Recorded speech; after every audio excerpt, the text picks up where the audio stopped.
Olá, moçada do terceiro ano, como vocês estão?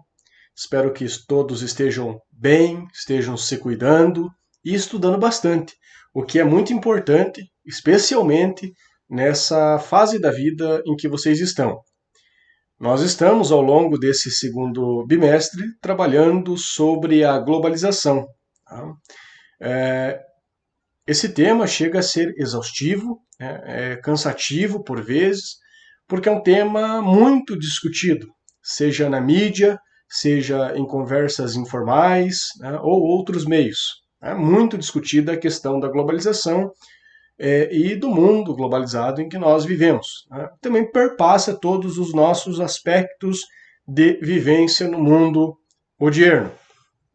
Vejam, a globalização, ela envolve dois vieses principais. Ela se desenvolve a partir de dois vieses.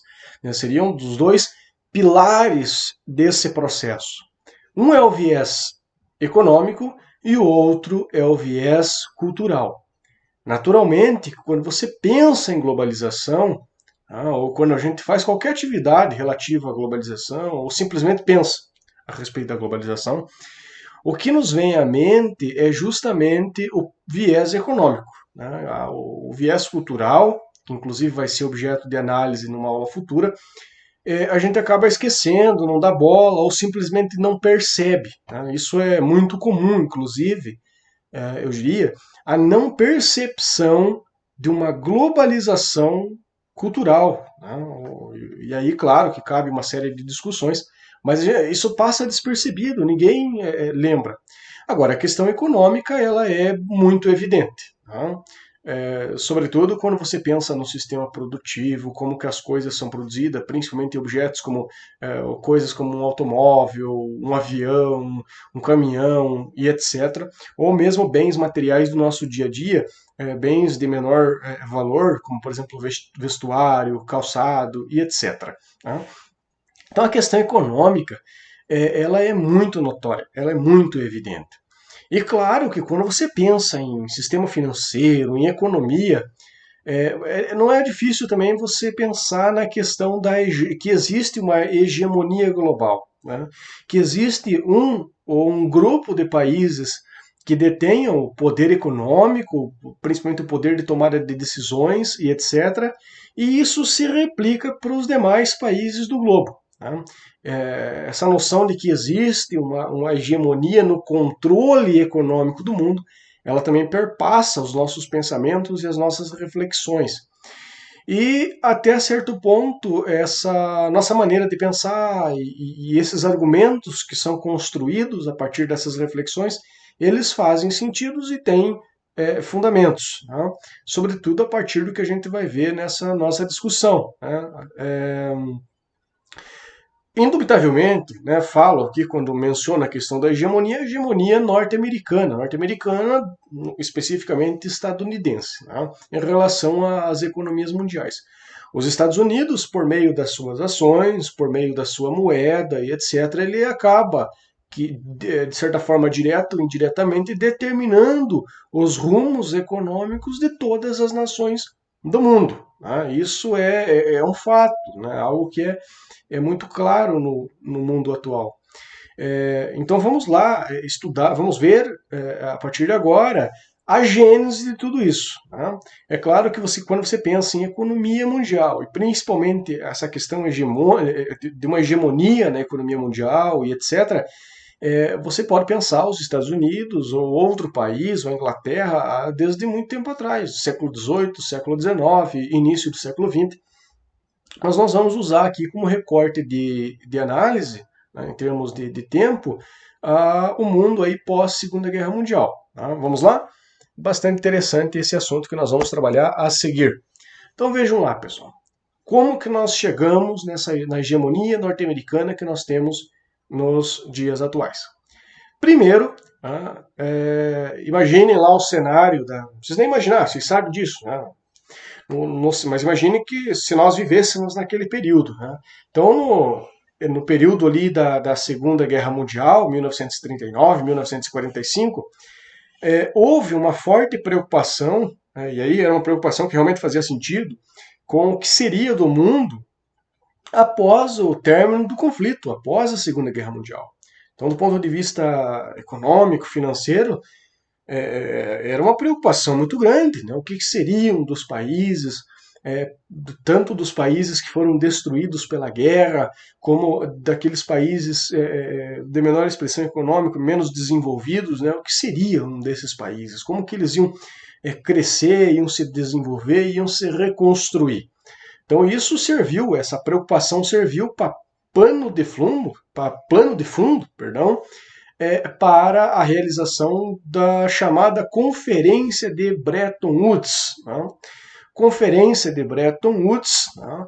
Ela ocorreu nos Estados Unidos no ano de 1944, né? Meio que nesse momento já, nesse período, a Segunda Guerra Mundial ela terminou oficialmente em 45, mas em 44 meio que já estava meio que estabelecido o término do conflito, já sabia-se que o conflito estava por terminar. E aí foi realizada essa conferência nos Estados Unidos, justamente para tentar pensar uma maneira de resolver os problemas econômicos do mundo.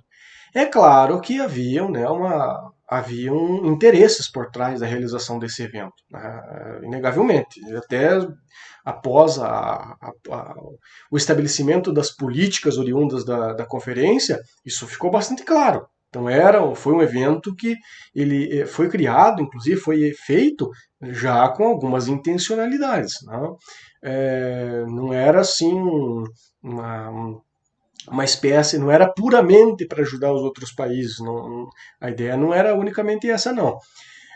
Participaram desse evento quase 800, 700 e pouco, né, quase 800 delegados de 44 países. Os 44 países representavam ali, os países mais desenvolvidos economicamente no mundo de 1944. Então, naquele momento, esses eram os países mais fortes, mais desenvolvidos do período. O objetivo do evento era a reconstrução do mundo pós-Segunda Guerra Mundial, pelo menos esse discurso serviu aí para plano de fundo do evento, né, e emergiram duas propostas. Né? Houve ali um intenso debate durante um certo período e emergiram duas propostas nessa conferência. Uma proposta inglesa e uma estadunidense. Essas foram as duas propostas que se sobressaíram ao longo da conferência. Tá? Qual delas você acha que teve sucesso? Qual delas você acha que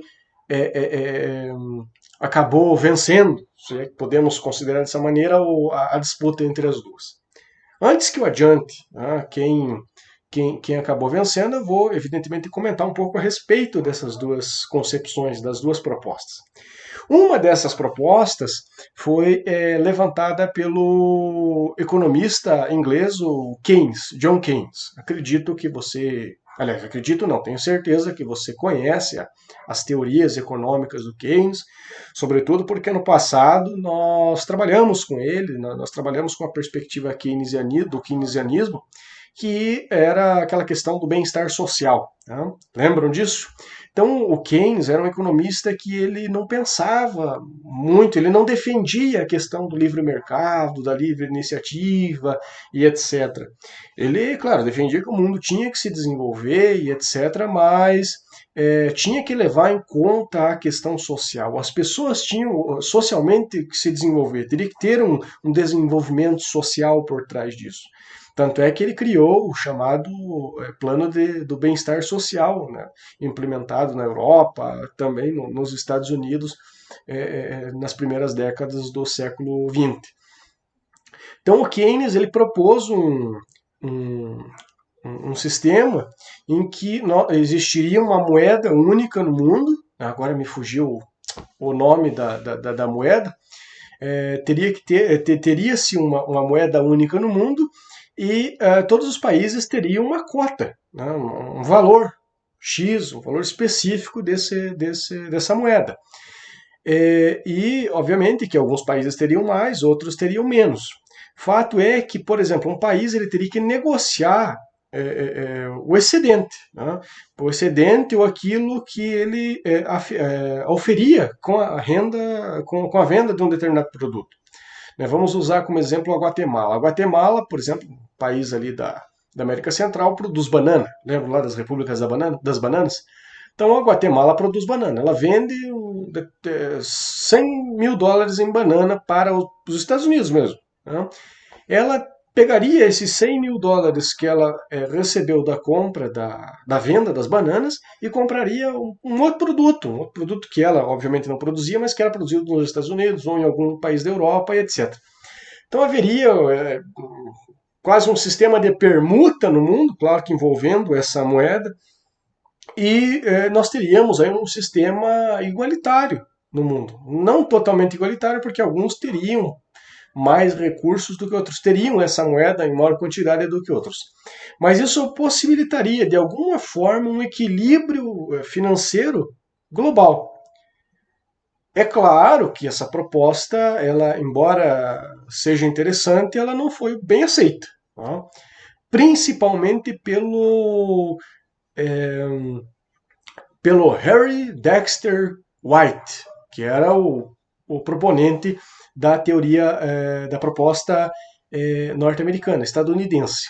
O White ele propõe o seguinte: ele propõe que os Estados Unidos, né, deveria encabeçar aí essa nova reconstrução do mundo e etc., e que seriam criados alguns organismos internacionais, algumas organizações, né, que iriam aí coordenar o desenvolvimento econômico do mundo. Teria que ter ali um país que liderasse, etc. E claro que dentro dessa proposta dele também tiveram outras medidas que deveriam ser tomadas, e esses organismos que ele propõe, né, de serem criados, efetivamente foram criados, né, acabaram sendo criados. Até por isso, né, eu já acabei adiantando o samba aqui, entre as duas propostas, naturalmente, quem saiu vencedor foi o White. Né? O White acabou vencendo. Né? Este daqui, ó, é o Harry Dexter White. Né? E aqui nós temos o Keynes, o John Keynes fazendo ali o seu discurso. Então a proposta do White acabou sendo vencedora, né? Portanto a proposta norte-americana, e as suas medidas elas foram criadas, né? Aquilo que ele propôs foi criado e foi colocado, foi posto em prática. Né? O que foi criado na Conferência de Bretton Woods? Né? Foram criadas algumas instituições, né? Alguns organismos, algumas organizações internacionais que vocês conhecem. Muito bem. Dentre elas nós temos 3 aqui, que de certo modo também estão relacionadas, interrelacionadas. Foi criado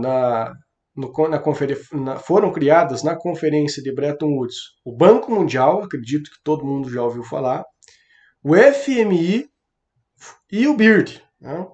Banco Mundial.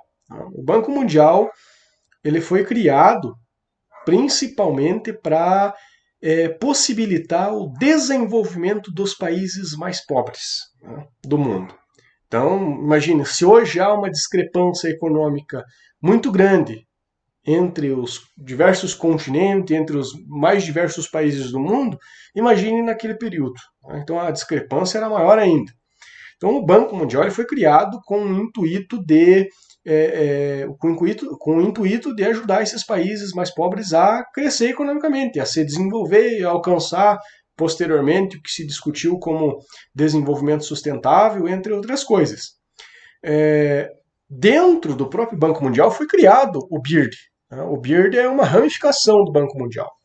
Ao passo que o Banco Mundial aqui ele vai ajudar, vai auxiliar no crescimento econômico dos países mais pobres, principalmente a América Latina, os países africanos e asiáticos. O BIRD, né, acredito que todo mundo já ouviu falar, é o Banco Intergovernamental para Reconstrução e Desenvolvimento. É um banco que foi criado com o objetivo de ajudar na reconstrução dos países que tinham sido afetados pela guerra. né? Principalmente países europeus e o Japão. Né? Países europeus, a Itália, a França, a Alemanha, né? E lá na Ásia, o Japão. O objetivo desse banco era ajudar esses países a se reerguer. Tá? E também foi criado o FMI. Né? Esse sim acredito que todo mundo já ouviu falar no FMI, Fundo Monetário Internacional. É o grande calo na economia de muitos países e foi durante muito tempo um dos principais problemas do Brasil. Né? Lembro que ano passado nós trabalhamos com a questão da industrialização brasileira, a construção de Brasília, o plano do JK, e da onde que ele pegou dinheiro? Justamente do FMI. Né? O FMI é um banco que, assim como as outras duas instituições, ele vai, de certo modo, financiar o, a, o crescimento de determinados países. E o problema do FMI é que ele cria uma espécie de dependência. Ele funciona quase que uma agiota no cenário econômico mundial.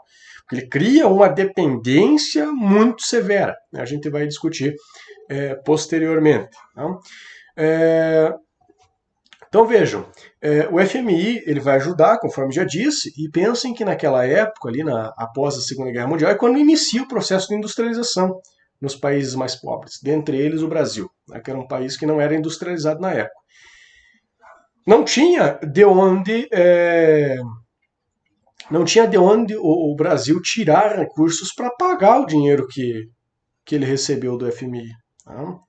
Então, não tinha de onde tirar. Normalmente os países que emprestavam dinheiro do FMI, eles tinham que extrair esses recursos de alguns setores das sociedades que não são geradores de riqueza, que não geram capital. Tá? Sobretudo, educação e saúde, né? Que são dois setores que não geram, que não dão retorno, que não têm uma rentabilidade.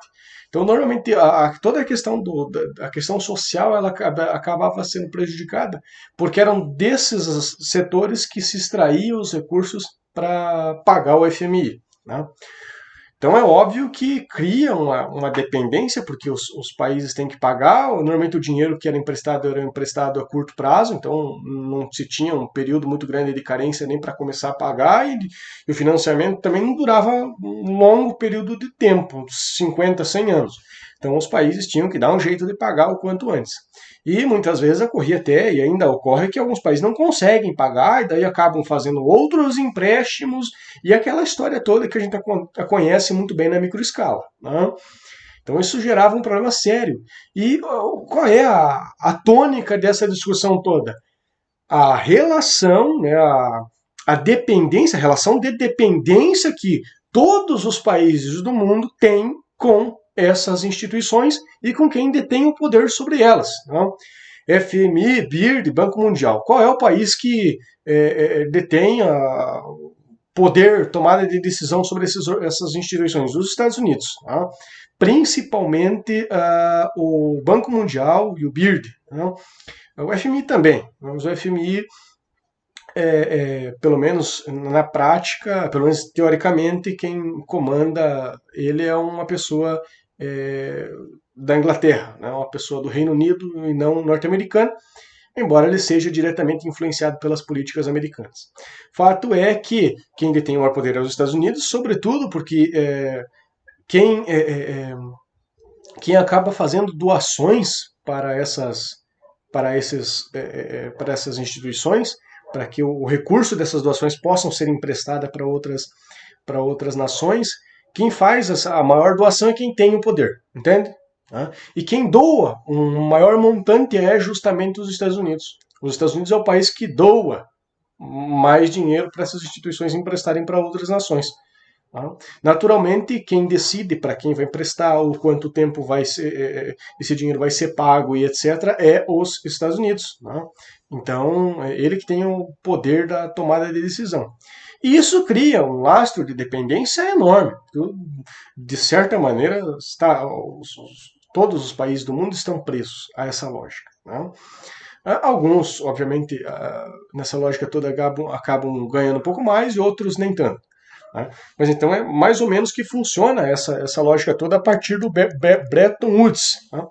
Outro ponto importante da conferência de Bretton Woods foi que, e aí eu acabei esquecendo de comentar isso, nessa conferência ficou determinado, ficou estabelecido que o preço do dólar, né, seria equivalente a uma determinada quantidade de ouro. Então foi equiparado o preço do dólar ao ouro. Né? Se não me engano, era 33 a 35 dólares, né? Equivaleria a uma onça de ouro, que equivale a 31 gramas, enfim, varia de país para país, mas é um peso de ouro específico. Vamos supor lá que fosse meio quilo, hipoteticamente. Então, vamos fazer tudo hipoteticamente. Então, 50 dólares equivale a meio quilo de ouro. Então, se você tem lá 1 quilo de ouro, você vai ter 100 dólares, e assim sucessivamente. Toda a emissão de moeda nos Estados Unidos teria que acompanhar essa lógica. Porque senão, diante desse cenário todo, os Estados Unidos poderia emitir quanto de dinheiro ele quisesse. E aí, quem que ia controlar ele? Não teria controle, não teria uma regulamentação. Imagina se você pudesse aí na tua casa imprimir dinheiro, nota de 50, de 100 reais, e pudesse gastar aí no mercado. Imagine, nossa senhora, você imprimir um monte de dinheiro e ia comprar tudo o que quisesse, seria uma beleza. Né? Então, mas geraria um descontrole total. Então, por isso que foi equiparado o peso do ouro o valor do dólar ao peso do ouro. Né? E isso perdurou até o ano de 1971, né, quando chega ao fim a paridade do dólar com o ouro. Tá? Então, e aí esse movimento todo ficou conhecido como choque de Nixon, porque foi o presidente Nixon dos Estados Unidos que promoveu o fim da disparidade do dólar com o euro. Tá? Então, a partir de 1971, claro que não foi uma iniciativa isolada dos Estados Unidos, mas sobretudo dos Estados Unidos, a partir de 1971, o dólar ele vai ser emitido de acordo com a sua valorização e etc. Valorização subjetiva, né, parecida com o que nós temos hoje. Na verdade, a partir de 73 entrou em cena a terminologia da flutuação aplicada ao dólar. Então, o dólar ele é baseado na credibilidade da moeda, no valor, no poder de compra e etc. Então é uma valoração subjetiva, não é uma conversão direta entre o dinheiro e um bem material, um bem físico, seja ele ouro, prata, seja lá o que for. Não há esse equilíbrio, né? Como que poder dizer, uma compensação, não há essa convertibilidade.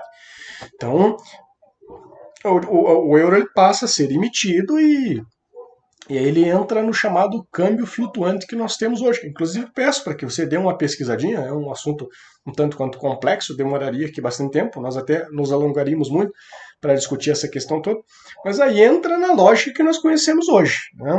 Isso, claro, gera uma série de consequências e uma série de impactos no mercado financeiro mundial. Né?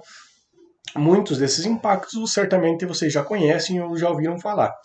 E então, em 1971, chega ao fim o chamado Acordo de Bretton Woods. Tá? O Acordo de Bretton Woods, o choque do Nixon, segundo ele próprio, era uma espécie de reforma, uma espécie de reestruturação da Conferência de Bretton Woods, mas de acordo com como ela foi elaborada, ela caiu por terra. Né? O acordo ele não deixou de existir, porque o principal norte do acordo era justamente a paridade do dólar com o ouro, mesmo que favorecesse os Estados Unidos. Então, a partir de então, o acordo de Bretton Woods ele meio que deixa de existir, de ser colocado em prática. É claro que não na íntegra. Não na íntegra. O Banco Mundial permaneceu, o FMI permaneceu, o BIRD permaneceu e etc. Né? Beleza? Então, espero que essa exposição tenha ajudado na compreensão aí dessa questão de como que a economia se globalizou até como nós conhecemos hoje. Inclusive, até deixo uma reflexão aqui para vocês, uma reflexão para vocês fazerem.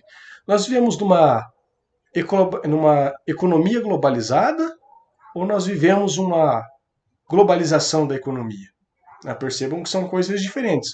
Nós vivemos uma economia globalizada ou vivemos uma globalização da economia? Percebe que são coisas distintas, são conceitos, são formas de pensar distintas? Pense aí, vamos discutir mais para frente sobre isso, beleza? Forte abraço a todos e até o nosso próximo encontro.